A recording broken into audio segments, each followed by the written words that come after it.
welcome to the first version of a virtual INTERPHEX Live. And we're overjoyed that this continues. We were a little disappointed because we got kind of postponed this year. We won't be at the Javits Center, but guess what? Here we are. And thanks to Reed and all our colleagues, we were able to conduct these interviews and get this live session and the key information that is associated with it there. So unfortunately, I won't be able to say good morning, New York today, but unfortunately, yeah, I would say, but better yet, I could say good morning, world. So we're in good shape here. So our first guest and our first panelist is Dr. Wayne Weingarten. Well, now, Wayne is a fellow at the Business and Economics, and he's Business and Economics Director at the Pacific Research Institute. Wayne and I actually had a chance to catch up before the meeting, and we discussed things a bit. And you know, Wayne, I think as we had discussed, I think it's important that perhaps we give our audience a little bit of a background on the Pacific Research Institute and some of that sense, and then we'll get into some of the other discussions around our topic today, which will be supply chain. Okay? Absolutely, and I'd like to welcome everyone. I'm so excited to be able to be here with you. Technology is fantastic because there's so many options to reach out and talk about very important issues. At the Pacific Research Institute, we're a free market think tank headquartered in California. We cover a wide array of issues from education, healthcare, tax and budget, pensions, and because we're in California, we care a great deal about California state issues, trying to find free market solutions to a lot of the pressing public problems that exist. I'm also the director of our Center for Medical Economics and Innovation, which is a relatively new center at PRI.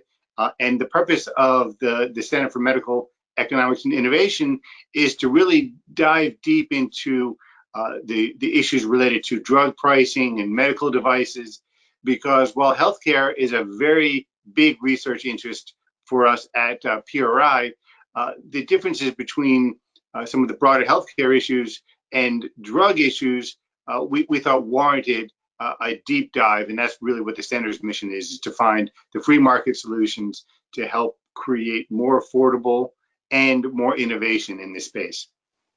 All right, Clint, thanks, Wayne. I mean, that's great backgrounds. And I think for the benefit of our listeners, I think what we need to do is customarily, folks like myself and a lot of our attendees, we come from the manufacturing and the development and technology side.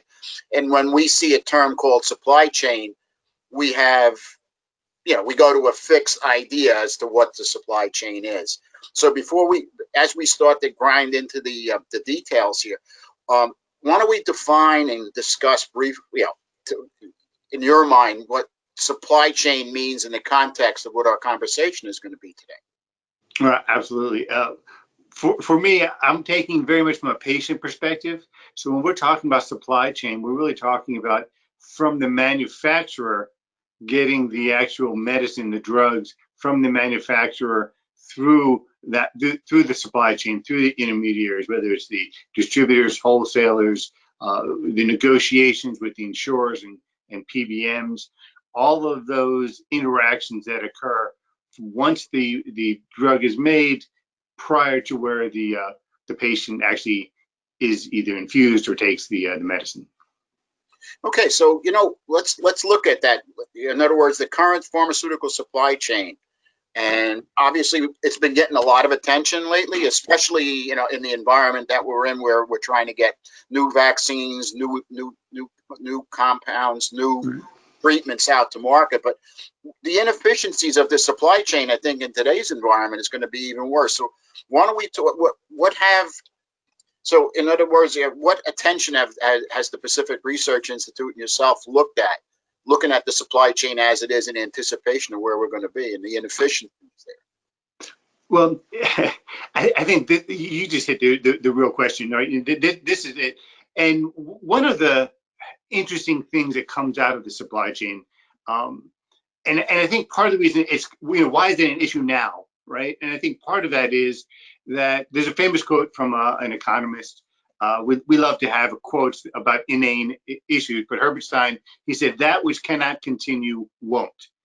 And I think when you talk about the inefficiencies in the supply chain, that's exactly what's happened, that we've had, because of the third-party payer system, we've had these inefficiencies that keep growing. And I think from a patient perspective, or from just an average person's perspective, you see those inefficiencies when you talk about all of these unaffordability issues with drugs. When people start talking about, I can't afford my medicines, that's reflective of the fact that from manufacturer to patient, the system doesn't make sense. And because of that, you're ending up with these excessive costs on patients, and those costs aren't necessary. So I think let's talk about that. And I think, again, and for the sake of our listeners, what you and I did is we talked a couple of different components. Right. One was the biologics market, but I think let's focus on the what we call the pharmacy benefit management aspect of it, or the PBM as you call it. And that was a term. I mean, it was a revelation to me that shows, in other words, how does all that play? In other words, everybody thinks that, we're going to develop this product, we're going to get this price, and that's what the patient's going to pay. That's not the case. And I think look into that, and I think we should look into that, and then let's shine some light on this, the benefit, or the benefit management aspect. Can we touch on that for a bit, please? Oh, absolutely. And I think a good place to start, and jump in if you think this is not helpful, but when people deal with supply chains, what they tend to think of is you have a price. So in this case, the manufacturer has a price that gets sent on to wholesalers and distributors, who then mark that up, who then send it to the retailers, who then mark it up and sell it to the ultimate consumer. I mean, that's just the way industry typically works. Well, that's not the way the pharmaceutical supply chain works, especially for the small molecule medicines that you sell at the pharmacy counter. So what happens here is you have a price that the manufacturer sets. It's called the gross price, the list price, a wholesale acquisition cost, or WAC, lots of different names for it. But essentially, that doesn't then go through the kind of supply chain with everybody marking it up and then go to the customer. That's the beginning of a negotiation. So it's better kind of thought of as an opening bid in a negotiation between the manufacturers and the pharmacy benefit managers, who are managing the drug formularies on behalf of the insurers. So you have essentially a negotiation that's about to happen, but the way the incentives are set up, and that's, economists, we always want to find out, if you see something that doesn't make sense, look for what the disincentives are, where the incentives are. And often that's going to be the cause of the problem. And that's what we're looking at here when that negotiation process starts. So it sounds to me, and again, I refer back to our conversation, that there is a big need for transparency. I mean, absolutely. What I would say is, in your opinion, Wayne, I'm sorry to interrupt. I mean, but your case, what would you, in other words, what should I, as a manufacturer or developer, what would you give me as a list of things that I need to understand? Let's start with that. I think the first thing that a manufacturer has to understand, as well as kind of the supply chain and patients, is that the prices of medicines on a kind of a net cost to the healthcare system has been flat to down. It's been growing maybe at inflation, probably a bit less than inflation for many, many years. Now, that's going to be surprising to a lot of people, because that data is very difficult to find, because the discounts that are negotiated, remember we talked about the process, those discounts are considered trade secrets. So it's very difficult to know kind of what those discounts are. So everybody watches the gross price or the list price. And those have been going up at double-digit rates in some years, about 5-6% a year on average, which is greater than inflation. But again, that's not the price of the system because of the discounts. Now, it sounds fine, and I think we're all used to think about discounts as a good thing. I'm old enough to remember cutting the coupons out of the paper, right? And those discounts, it seems like the discount something you go out of your way to get. But in this case, the patients don't benefit from those discounts. And in fact, more and more drugs, like I think everyone knows what the formulary is, right? The list of drugs, and you have different requirements depending upon what tier you're on. More and more tiers have co-insurance involved with it. And those co-insurance rates are based off that gross price. So if gross prices are growing excessively, then patients' costs are growing excessively, even though the actual cost of the system is going down. And I think a great example of it is Sanofi's insulin products, where you've seen since I think it's about 2012, something along those lines, the gross price has gone up 141%, which is just a huge increase. But the net price of the drug, what the manufacturer is actually getting, is going down 41%. So you get this huge dichotomy, right, where the net price is going down. I'm an economist, so I'm drawing my lines here. The net price is going down, but the gross price is going up. That gap between are the discounts, but the patient isn't benefiting from it. So patients' costs are going up. The system is failing those patients, and the discounts are incented to occur by just the way the market works. Well, how would we go about restructuring something? Like, for example, I think we touched on it briefly, but I mean, how would we correct something like that other than educating everybody? I would imagine that's the first step, but what's the second step? That's where my belief is transparency is number one. Light is the greatest disinfectant. You find it very difficult because there's no reason why, right? Co-insurance rates need to be tied to gross prices, right? So if we had something that just mandated that the discounts had to be out in the open, right, which is just transparency, it's very hard to imagine that system persisting, because people would be like, well, if you're getting this discount, why aren't I getting it at the counter, right? Because a lot of that money kind of flows back through the system, and so premiums can be lower because the insurer can use the savings to offset that.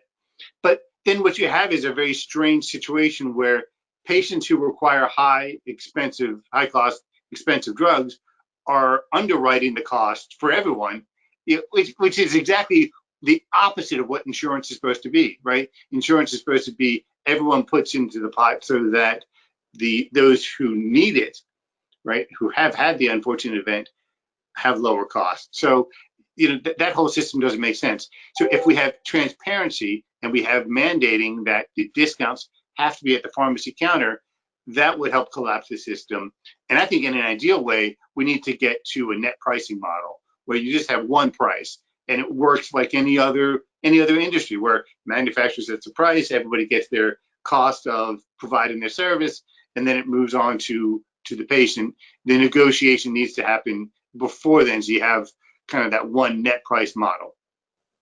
So correct me if I'm wrong then. I mean, it's essentially the healthcare system that seems to be driving the complications here. In other words, the compensation system. Yes, absolutely. All right, so let's. I think one of the points that you made, and sorry to interrupt, but I think one of the great points that you made was let's talk about Medicare. I mean, these guys got to these people must be getting hammered then. I mean, why don't we touch on that a bit? Yeah, and Medicare is particularly difficult because as you get older, right, that's when you start to use more medications. So the Medicare population is obviously just by definition going to be a high user of drugs, and many of those drugs just tend to be more expensive drugs as well. So you have very complicated formulas for the drug benefits called Medicare Part D. You get very complicated formulas in terms of how that works. But some of the flaws of that system, and those flaws need to be changed and fixed in and of themselves, but they actually interact with the flaws of the kind of the pricing model to really hurt seniors. One of those is up to $9,700 about you're going to pay 25% coinsurance. So that's a lot of money right there and then. And then you have a 5% coinsurance cost for as long as as far as it goes. There's no cap. And there should be a cap, but there is none. And so with this system where you're incenting gross prices to increase, and that's something I don't think I've touched on, but it's important to mention, there's an incentive for gross prices to increase, right? Because manufacturers want good places on the formularies, right? Those positions on the formularies are based on how big of a discount you get. Well, if you don't have a high price, you can't get a good discount, right? If you priced it at the list price, right, then there's no discount, right? That disincents being put on the formulary. If you don't have a good position on the formulary, you're not going to get to the patients that you're trying to reach. So there's this systematic incentive for what we've seen of high prices and high growth and gross prices, big discounts, declining or flat or low growth in the net price. So we have that systemic incentive to push up this way. Now, if you're in Medicare, you need a lot of medications. You have absolutely no out-of-pocket cap. So you're hurting this vulnerable population, which also, by the way, tends to be living on fixed incomes. You put all that together and you're really exposing a vulnerable population to a really bad system. Right. So, I mean, that piece that we were talking about then, that disconnect, that was that, because remember, I think when we had our conversation, you explained to me, it's called a gross to net bubble. Is that gross to net? Good. The Drug Channels Institute termed that, and I've always thought that was just such a great way of just visually describing, right, the gross to net bubble. Right. Again, I think it's important for our listeners to get that piece. So why don't we, again, the gross to net bubble, when they see something like that, what should information in your brain should you be thinking? I would say the first thing when you see people talk about prices, right, because the gross to net bubble exists, the first question has to be, are they talking about list prices or gross prices? 95% of the time, that's what they're talking about, even in the healthcare or the health economic literature, because it's a little bit of the whole, the joke about the drunk looking for his keys under the street lamp, because that's where the light is. That's not where he lost the keys. That's in effect what's happening. There's no other pricing data out there or not as readily available, so people gravitate towards the gross prices, and you also get the big headlines off of those. But systemically, they're not meaningful. But it is what's harming patients. We also, by the way, haven't talked about the disincentives on infusion drugs, which is a whole other issue as well. I don't know if you want to jump into that. Absolutely. No, I think I didn't get to that piece yet, but yeah. I'm jumping ahead. I'm sorry about that. That's okay. That's fine. Let's talk about that. Basically, you have all of those different issues. You have those issues that go on with the drugs sold at a pharmacy counter, but more and more drugs, right, especially biologics, right, are infused at the doctor's office or infused in a clinical setting, outpatient setting, whatever it might be. You even have a few drugs that can be or are infused in home setting.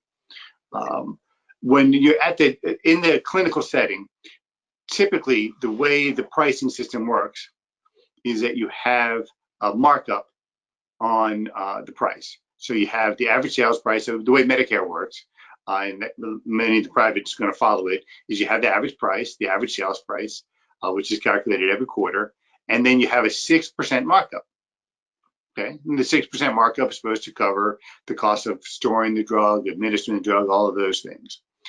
The problem is when you have a percentage markup on the drugs. Anybody that's even a little bit kind of familiar with math can tell you 6% on a higher price is a higher revenue.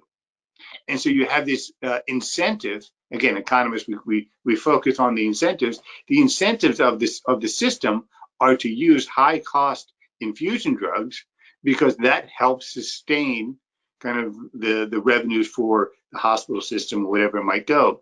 Remember, there's so many adverse incentives in the healthcare system writ large, and everyone's stuck in a bad system, you're trying to basically keep your head above water, and you would almost be irresponsible not to take into account revenue where you can get them.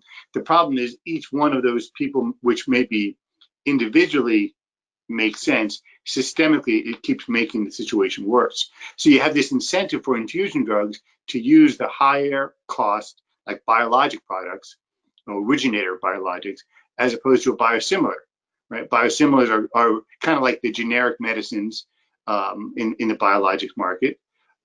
And they're about 30–40% cheaper, but there's a systemic disincentive to use them because you could actually take a hospital system that's in the black and put them in the red.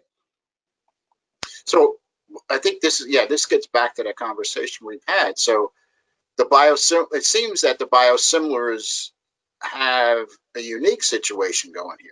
Apparently, it's almost like a disincentive to them. Right. To develop, correct? Correct. And there's a few other disincentives that work against biosimilars as well.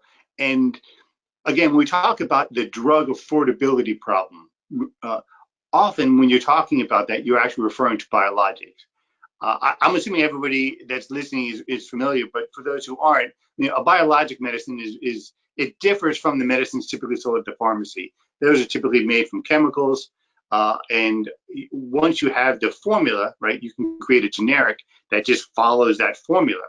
A biologic is a medicine that's derived from or in a biological process. So it's biological, so there's a certain amount of variation, and it's the process that matters a lot more than like the chemical compounds per se. And so they're more costly to develop, and they're more costly to just manufacture. But when you talk about why we have such great cancer survival rates, the biologics that treat cancer are a big part of the reason. Same thing with autoimmune diseases. I mean, so there's a tremendous amount of value from these drugs, but because of that development and manufacturing difference, they're really expensive. And so when you look at the data, about I think it's about 75% of the increase in spending in 2018, between 2017 and 2018, was due to growth in biologics.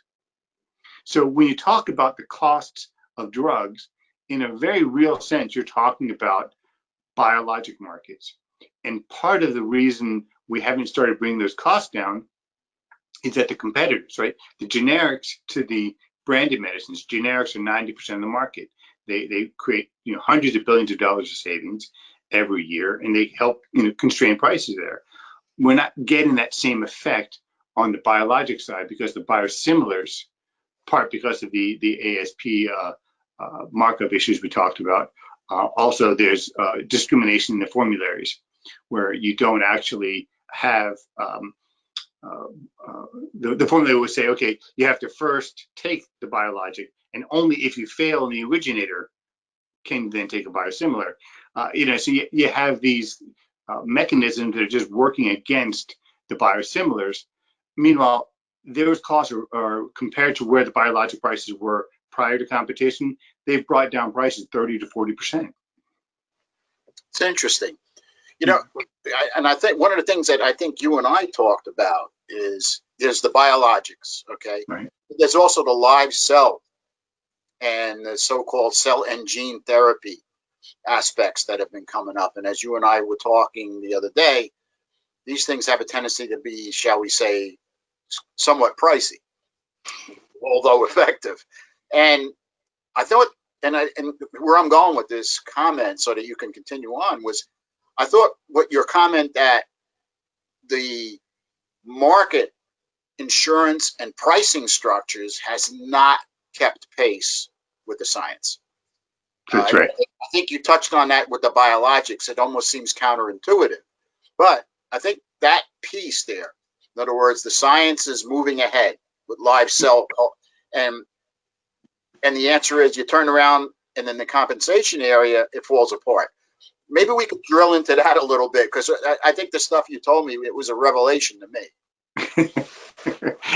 Thank you. Yeah, it's actually sad, right? Because the science is the hard part, right? And the science is so far more advanced than our payment system that the payment system could actually become the hindrance from, and some of these are miracle cures, right? When you talk about something like the gene therapies for spinal muscular atrophy, where you can actually come in and fix the malfunctioning genes and cure, and they don't like to use the word cure, that's me as an economist using it, but cure, I mean, that's just phenomenal, and that's really what healthcare should be about. The problem is these are very expensive treatments. Now, over the lifetime, right, if somebody has a very expensive disease and you can address that with one treatment, systemically you'll save money over time, but our entire system is not set up to address that. And so what you have is, I guess, a combination of two problems. One, innovation needs to be a sliding scale, right? Where once it was statins, right? They were just innovative. They were very, very helpful for addressing heart disease, and they were branded medicines. But the time that they were given that opportunity, right, a set period of time of exclusivity to basically reward that innovation, right? And then things moved on, and now we've moved on to biologics, right? And we've had all sorts of fantastic medications that have improved patients' lives.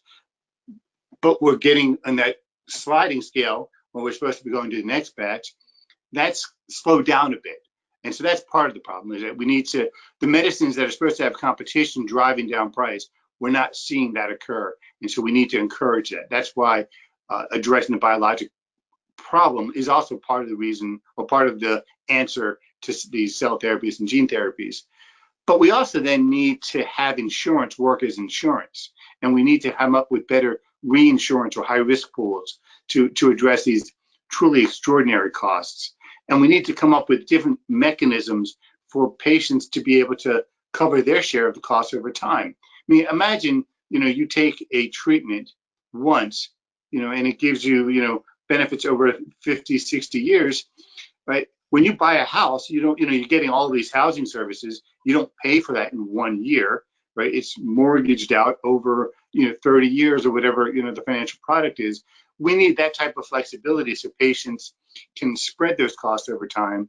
And in particular, especially when you're talking about costs this high, it's got to be tied to not just a patient from an average perspective, what the benefits are, but how does that respond for you, right? So if you don't get the clinical response, there needs to be some sort of pullback on the cost, because you just talk about too much money for it not to do what it's intended to do. But we need all those types of innovations so that insurance starts working more as insurance is supposed to be, right? Mitigating the financial risks associated with undesired, like the financial consequences of the health issues. We need reinsurance so that the insurers can basically pull their risks together to manage the truly exceptional costs. We need better ways for patients to finance their share of it. And if we don't do these things, because they cost a lot of money, because they're akin to organ transplants, right? So imagine, if someone told you an organ transplant is going to cost you $100, $500, $1 million, I don't think people would blink at that, knowing how much has to go into that type of procedure. Gene therapies are similar in that way. I mean, you're literally talking about a transplant of our genes, and it does not come cheap. One of the things that I've always found interesting with that, because you touched on it, and that is, hospital and, a transplant, or I think one of the dimensions that needs to be looked at is the upside of reducing health costs on the other side. In other words, if a medication treatment prevents hospitalization, which escalates cost astronomically, because, let's face it, that we got personnel, we got infrastructure. If you could take something, either in an office or at home, and, that in itself should prevent that. So in other words, that pharmaceutical, there is a lot being brought to the table, Wayne, but I get a sense it's not the insurance. And again, I don't mean anything against the structure of but it seems like the payment structure doesn't take that advantage of that.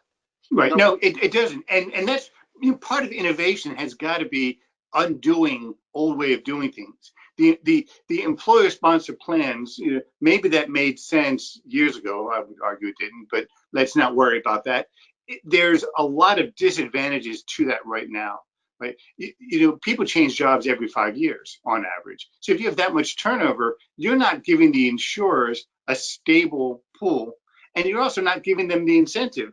If I'm an insurer and I know, okay, you're going to be with me for the next 30, 40 years, probably, I'm going to actually have a different calculus, because now, wait a second, this procedure is going to save money over the long term. Right. So now you're financially enabling something. And I'm not talking about, motivations as much as the financial consequences. Right. If someone's going to be that much churn, you're going to be laying out a lot of money and not seeing the savings. That's just not financially sustainable. But if we can create a more sustainable insurance pools, and a big part of that is getting away from the employer sponsored plans. Because if you think about it, how does it make sense that where I work should determine what insurance is right for me and my family? There's really no connection there. So, other than, but there are similar models. Socialized medicine, for example, in the European community, but it has its shortcomings too. So, what would we look to? In other words, is there some way? Obviously, I'm going to work for company A because they use insurance, whatever. That's not, that's kind of what you're saying, right? Well, yeah, going towards socialized medicine is the wrong answer, right? When you go to socialized medicine, one, you're not going to get the innovation. Two, you don't get access because you have long waiting lines. You have hundreds of thousands of people in the UK waiting 9 months for a procedure. So you have doctor shortages. That's what we need to look toward, is more entrepreneurship, right? Yes. How do we incent people? And a lot of the health professionals actually have amazing ideas. If we're talking about delivery of care, we're getting a little bit away from drugs, but delivery of care, there's all sorts of getting away from that fee for service, that quantity-based healthcare, and move towards capitation or other types of quality-based healthcare. Right? And so this type of experimentation of how can we better serve the quality of people's healthcare and viewing people holistically, there's tiny kind of green shoots, but that's what needs to be encouraged. And that's encouraged by allowing people to choose the model that makes the most sense for them, and the technologies that can cut costs, like telehealth, which we've seen with the coronavirus, has had an amazing impact in terms of giving people access to healthcare without having them have to come into the clinical setting. That's invaluable, especially when we're supposed to be social distancing, right? So all these types of innovations are out there, but we need them to be the people who know how to implement them. We need those people to be in charge. And since we don't know who they are, but we know that they're the healthcare professionals, those are the people on the supply side that we need to empower. Yeah, we actually have a couple other discussions coming up later on in the series for our virtual live sessions here, and one of them was a discussion I had very recently about telemedicine, and the gentleman was over the top. He said this was an incredible breakthrough in healthcare. I don't think people have come to realize it. I think a year or so now, going out at a year, people are going to be, oh my God, yeah, right. I should have, that's really a positive thing. But to reel it back into the microcosm, not microcosm. Let's talk about what could we fix. In other words, Wayne, given a blank sheet of paper, or in your particular case, a blank Excel spreadsheet, what could we fix, considering that personalized medicine is going to be where it's going to go? The days of the statins, the days of the $500 million single entity small compounds. I think we're starting to see a shift, as we said, with cell and gene. In other words, we better start thinking about what the fix is. So what, in other words, given a blank sheet of paper, what is the fix? If we can wrap that, that'd be a good place to wrap up. I think the fix is adjust the payment models so that you don't have the insurers covering, which is essentially not a financial risk, right? The $10 for a 30-month supply with $25 for a 30-month supply of statins is not an insurable event, right? So part of it is having insurance play the role it needs to play to help cover the costs of the personalized healthcare, therapies that are more expensive, because you need the balance of affordability and innovation, right? And so the current model, and I think going back to that small chemical, that's the model we need to replicate both in biologics with biosimilars and also apply that to these new gene therapies, because we've shown it works. We've shown that if there's two things you want from your kind of drug supply chain, right? Innovation to address new disease areas or to address old disease areas better, right? And affordability, right? And those can contradict one another, but the Hatch-Waxman kind of solution, right, 1984, that has shown itself to be an effective way to balance both of those competing interests, where we can get innovation, right, which we've seen a tremendous amount, and affordability. 90% of all prescriptions are generic. So you have that balance. We see that beginning to emerge in the biologics. So we need to encourage that by fixing the formularies, right? Ideally, I would say we'd like to see, certainly Medicare, where we can mandate it and have that encouraged in the private sector, a separate tier for biosimilars that have lower co-insurance rates. It has lower co-insurance rates. Patients would prefer the biosimilar over the more expensive biologic. We need providers to not lose money by prescribing a biosimilar. I would think it makes sense to move to a fixed fee where it covers adequately, or maybe even generously, the costs of the providers when they're prescribing it or administering it. So that way the prescriber does better with the biosimilar. And you need something for the insurers. I mean, one idea that I've heard, which I think could help, there's an idea called star ratings for insurance plans for Medicare Part D, right? So that if you have a higher star rating, you have higher it basically improves your markets in Medicare Part D. Well, why not have the biosimilar on the formulary is a benefit with respect to the star rating, right? Now insurers are going to benefit. So we've addressed the ASP issue, we've addressed the disincentives, we continue to push the education. Now we have competition in the biologics market where the biosimilars are able to drive prices down 30–40%. That's a tremendous amount of savings. Have the net pricing model, and then the new financing structures to deal with the gene therapies. I think you've got to look at each market separately because they have separate issues. But if you do that, you can come up with a comprehensive way of addressing the affordability while still keeping the innovation. And I think that balance and understanding that balance is important is the most important thing.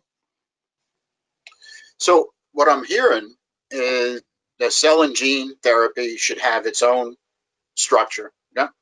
Mm-hmm. So cell and gene should have its own payment structure.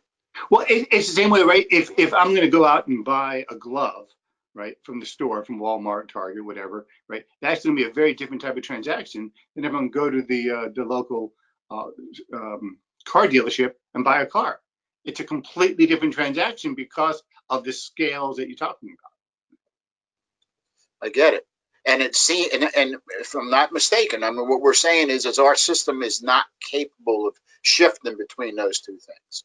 Is that well, right? There's so many rigidities and there's so many obstacles, and we need to go and these things develop over time. I mean, that's why you need to go and get a churn and clean house and make things that we can assume it all made sense at one point, right? When you dealt with just a chemical pill that served hundreds of millions of people, right? Things may have made sense.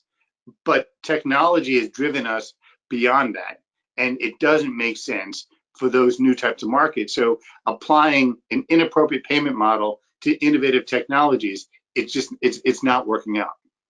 I get it.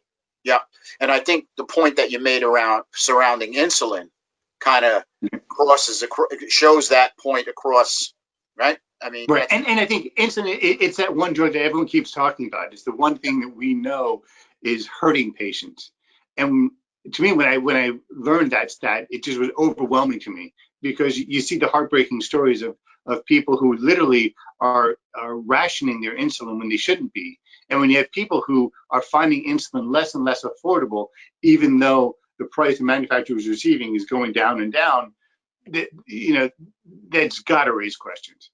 Exactly, and that almost seems to me to be the epitome of how the system can spiral out of control, as opposed to. Yeah.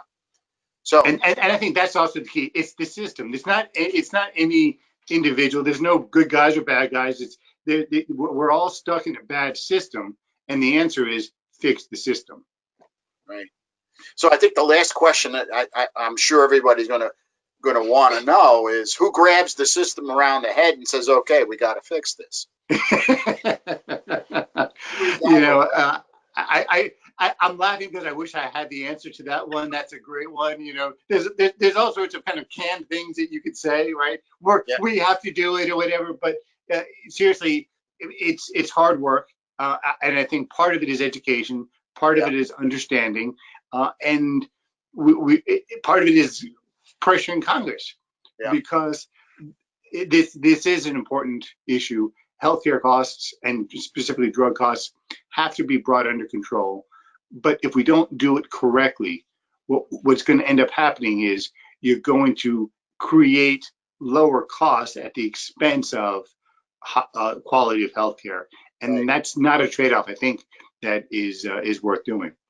Right, and I think your point is right. I mean, if you think about what you just said, we look back into the 80s, and that is the act that we did to get to the generic market. If you remember, that was actually a step in. Well, Wayne, this is an eye opener. I can say that as somebody who has an idea of supply chain, I had no idea of this track that the supply chain goes down. It was lightning, to say the least. I think our friends in the cell and gene therapy, I think they certainly need to listen to this conversation. And just for our listeners, we will be having our cell and gene therapy discussions as we progress through the live sessions. And I wanted to thank Wayne. Thanks a lot. It was a great conversation, and that about takes care of our supply chain discussion, and we'll move on. You take care now. Thank you. You too. Great to be with everyone.